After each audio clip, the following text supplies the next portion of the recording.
the next text we will be reading, we will be looking at someone's diary. That's nice and generic. Okay, this has 6 volumes. This looks to be a little time consuming. Let's commence. Volume 1, Dear Dong Dong. Time flies, doesn't it? It's been only 3 months since I left. Do you miss me? I do hope you're going to bed on time and not causing any trouble for Grandma and Grandpa. I'll be back from Inazuma very soon, and I promise when I get back, I'll take you to see the Crux's ship down at the harbour. I won't let you down this time. Okay, he sounds like a father who does let down his child. Dong Dong, do you remember the beach at Yaguang Shoal? Well, I went there, and I collected lots and lots of beautiful golden sand. More than I can carry by myself. When I'm back, we should buy up the local mill and make fresh tofu every single day. Although, I'd rather use all this gold to buy a house in Liyue Harbour. A huge house with a splendid sea view. I'll let you decide how to spend it when I'm back. How does that sound? Guess what? Just opposite Luhua Pool at the Guli Plains, there's an enormous cliff. And what did I find there? A ruin guard. He was just sitting there, slumped over, completely still. He didn't flinch even in the thunder and lightning, not even when the rain was pelting down on him. Then I realized he must be sleeping. So I climbed up on top of him, then threw my arms around that big old head of his and twisted it as hard as I could. There was a clunking noise, followed by a loud boom, and suddenly his head fell off and rolled straight off the cliff. It smashed into a million pieces at the bottom. Shame, really.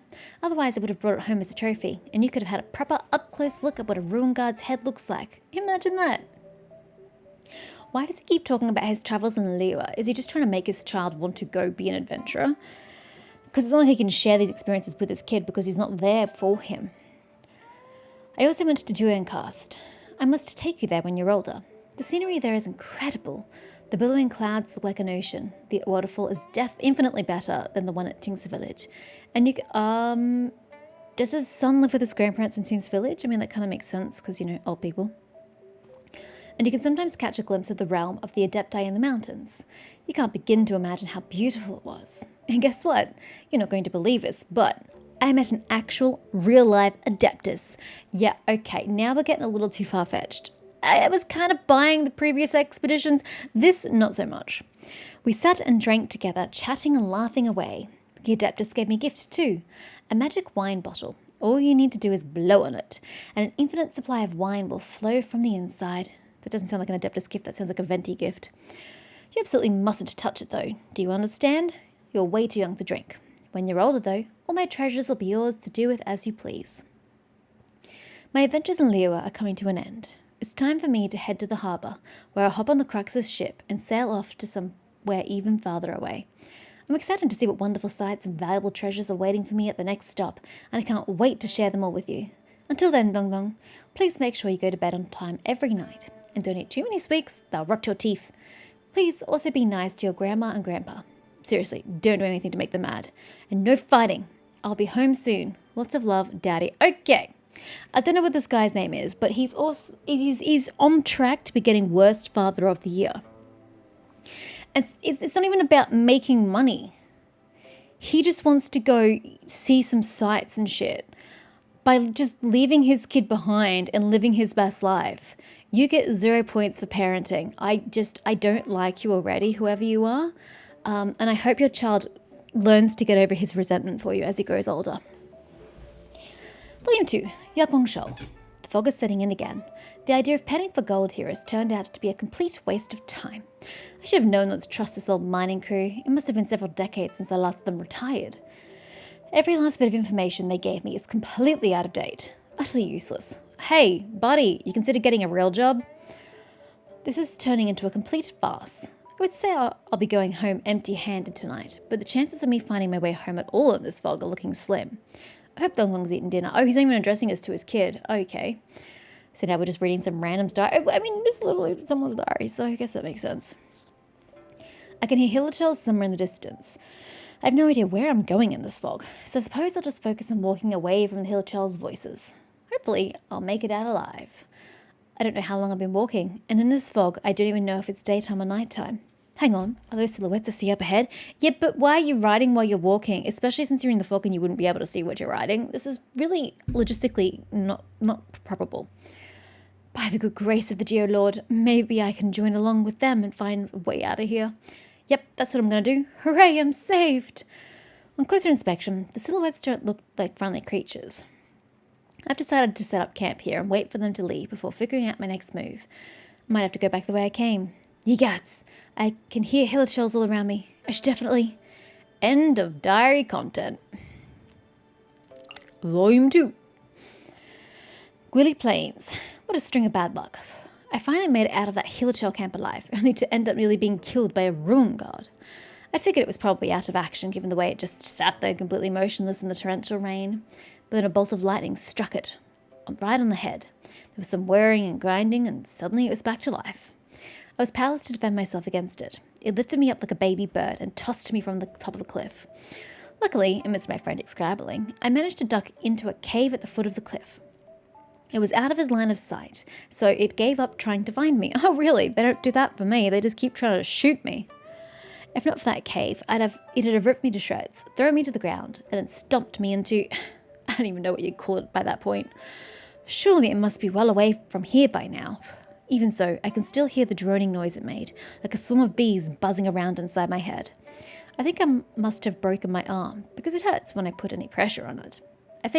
I hope, that I'll be able to manage though. In any case, at my age, I need to grin and bear it. I mean, what would Donglong and his mother think of me if I don't? Honey, this is the least of your problems about what your partner and Donglong think about you. You're kind of disgusting. I'm guessing this is a retelling of how the events actually went versus how he wrote about them in his letter to his son. Volume 4, Duencast. Near the foot of the cliff, I ran into a herb gatherer who helped me set the bone. I almost passed out from the pain, but he did say that most passers-by he meets who have survived an encounter with a ruin guard tend to be less physically intact than I am. Every cloud has a silver lining, I guess. From above, Duencast looks completely untouched by human activity. It's also shrouded in mist, and to add to the mystery, it's impossible to know just how deep the mist goes. Strange noises can be heard coming from the stone forest. Whether it's illuminated beasts or celestial beings in there, I don't know. All I know is it made the hairs on the back of my neck stand up. With any luck, I should be able to pick up a quality chunk of amber here, or maybe some highly prized medicinal herbs. I know that back in the day, many of the poorer village folks made their fortunes and built their lives in Liyue by selling herbal medicine, and I see no reason why I couldn't do the same. So can you even identify what herbal medicine, or medicinal herbs rather, look like? You don't seem like you have the right training for this job. It rained heavily in the evening, which meant the cliff face was too slippery to climb up. Yeah, because climbing a cliff face is my first instinct. I also couldn't find my climbing rope or axe anywhere. It's strange. I'm not the one to lose things so easily. I bet one of the monsters lurking in the mountains pinched it while I wasn't looking. Maybe it was a fox. Or maybe you're just an idiot who lost it yourself. My money's on the latter. After several days of fruitless searching, I finally found some good medicinal herbs, so I'm getting ready to head back. I wanted to do one final search, but this place is starting to creep me out. As soon as night falls, I keep thinking I see shadowy figures following me everywhere. Also, the blood-curdling cries of some unknown species of monster are now coming from all directions, and they're getting closer. During my descent down the mountain, I came across an old wine bottle. I gave it a rinse with some spring water and found it's in good condition. I bet Donglong would like it if I gave it to him as a souvenir. I'll just tell him it was a treasure given to me by an adeptus. Yeah, okay, this guy's a tool for lying to his kid. I know his kid's, in theory, a child. I have no idea how old Donglong is, but I get the feeling that he's a child. But really, you shouldn't lie to your kids. Cool stories are cool, but you're not helping this kid. You're an absentee father. Volume 5, Liyue Harbor. I sold the herbs at Bupa Pharmacy. Made back everything I've lost, plus a little extra. At this rate, I could buy a house in Liyue within the next few years, just in time for Donglong to settle in before he starts school. If I'd studied harder... You notice how he always talks about his son, but only once has he ever mentioned his wife? Actually, I don't even know if they're married. Partner. Everything else is just for his kid. It's like he has no affection for the woman who spawned him. If I'd studied harder when I was younger, I wouldn't have ended up getting involved with those scumbag treasure hoarders. I think that has nothing to do with your studying and more to do with your idiocy. I also wouldn't have squandered the inheritance my father left. Oh my god, you are a waste of space. This makes me think that I must get Donglong a good teacher who makes him study hard. That's the only way he'll make reliable friends and not end up like his wretched old man. Oh, honey, that ain't the way. So for Donglong's sake, I can't give up now. I have got to find a way to make a good living. That said, I couldn't get the idea of making a quick fortune out of my head because you're stupid. So I tried my luck at the Jade Mystery. I hadn't intended to spend any money at a place like that, but the boss, Shito, was very persuasive. He talked me into putting all my money into it. I didn't do too badly. I cut open the stone I bought and found it to be higher quality jade. Then again, that one brief foray into the world of gambling on stones meant that I had to pawn the sickle and the medicine box I'd used for foraging for herbs. I'm penniless now. Sure, I got some good jade pieces from gambling on stones, but jade isn't easy to shift, so it looks like I'm back in survival mode again. I think I'll head overseas and see how it goes. I should try joining the Crux. Here's hoping Captain Beta will take me on. I'll happily scrub the deck if it comes to it. I haven't eaten in 3 days. You are absolutely useless, and I seriously hope that Beta did not hire you, because honestly, I'm sure she can get better quality people without even scraping the bottom of the barrel. The final volume nonetheless, Volume 6, Jinran Island. After stealing a boat from the pirate ship, oh sweet baby freaking Jesus, oh my god, okay. I rode for 3 days before finally reaching shore. And again, are we ignoring the fact that there should be a storm around these islands? These books seem to ignore the fact that you could barely enter or exit Inazuma because there was a freaking storm around it.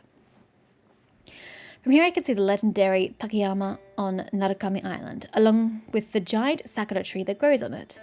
The colours of the sacred sakura are gentle in the moonlight. It makes me think of home. What part of pink reminds you of Liyue? Okay. I wonder if Donglong feels lonely in Twink's village. Yeah, he's the only kid surrounded by old people. God knows where his mother is at this point. Yeah, I think he feels lonely. I don't know if I made the right decision, coming all this way just to make a living. No, honey, you didn't. It's probably me just getting old, thinking about all this nonsense. No, it's called trying to be an actual parent. You should try it sometime. I stumbled upon a purple melon while exploring this remote island. It tasted astringent and rather lacked taste. My teeth and tongue turned purple from eating the skin, and it took a while for the colour to fade. Next time, I'll try cooking it before eating. I've set up camp. At first light, I'll walk south. I heard the pirates say that that's where Inazuma is. There should be plenty of job opportunities in the city. I'm sure there were plenty of job opportunities in Liyue Harbour. Why do you have to go to a whole new country? Maybe I should give up the foolish idea of adventuring and find a real job. You should have done that a good decade ago, sir. When I've saved up enough money and bought my own house, I'll send for Donglong to come live with me. Besides, the housing here is much cheaper than Liyue Harbour. You are an absolute failure as a father, honestly. There were so many job opportunities in Liyue Harbour and you didn't even try. You just gambled your shit away and then decided to jump ship to Inazuma. Like, I have no sympathy for you, man of no name. I hope Donglong learnt from your mistakes and had a better life without you in it.